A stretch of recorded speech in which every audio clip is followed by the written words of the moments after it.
the Tony Isabella Ghost Rider story. What's the issue? What's the story behind that? If you even remember. I remember it very clearly. Okay, give us the truth here on well, that, or the Jim Shooter version of what the happened. Jim Shooter version. Well, I was the brand new associate editor, and it was my job to edit all these books that were coming in, and look at the plots, look at the scripts, look at the pencils, try to head off any major catastrophe mistakes, so we weren't correcting things finished and lettered in the production department. So I don't know how soon after I started doing this, but an issue of Ghost Rider comes in. I guess it was scripted and penciled at that point, maybe even lettered. So I read it, and I read some back issues just to find out what was happening. And Tony Isabella had been doing this storyline where several times a figure who appeared to be Jesus Christ, who seemed to be Jesus Christ, would show up and kind of almost magically rescue Ghost Rider or whatever. He identified himself as a friend. And a lot of it was fairly blatant that this was Jesus Christ. I don't know. Okay. Well, in this sort of this issue, which was the wrap up of that storyline, this first issue that came across my desk. In the end, it turns out it really was Jesus Christ, and that between him and Ghost Rider, they chased the devil away.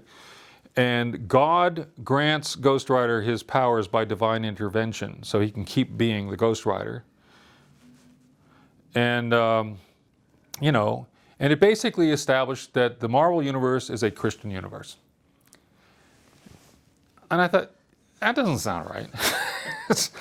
So, I mean, like, I didn't really have enough authority to really just, I wanted Marv's approval before I did anything about this. So I went and I showed this to Marv, and he was outraged. And I'm thinking, like, didn't you see this coming? And I mean, no. Apparently no. So I guess I called Tony, and I said, you can't do this, Tony. Well, apparently Tony had become born again or something. I don't know. Anyway, for some reason he wanted this, and he wanted it badly. And I finally said, I can't do this. I said, if you won't fix it, I will. And when God comes down and grants you your powers, that's not just, the acknowledgement of Christianity. That is, this is a Christian universe. There is a God, Jesus Christ. They're running everything, It was ham-handed. Let's put it that way. Okay, you understand? It was like having on panel in a Marvel comic book proof that all other religions are false. And it just didn't seem like some place we should go, in a Marvel comic book. And so, like I said, with Marv's blessing, and with I tried to talk to Tony, that didn't work, and so I fixed it. And what I did was I changed the ending of the story. I had some redrawing done, rewrote the ending of the story to make it that this whole thing with Jesus Christ was actually a deceit perpetrated by Mephisto. And it was all false. It was all a setup for Ghost Rider.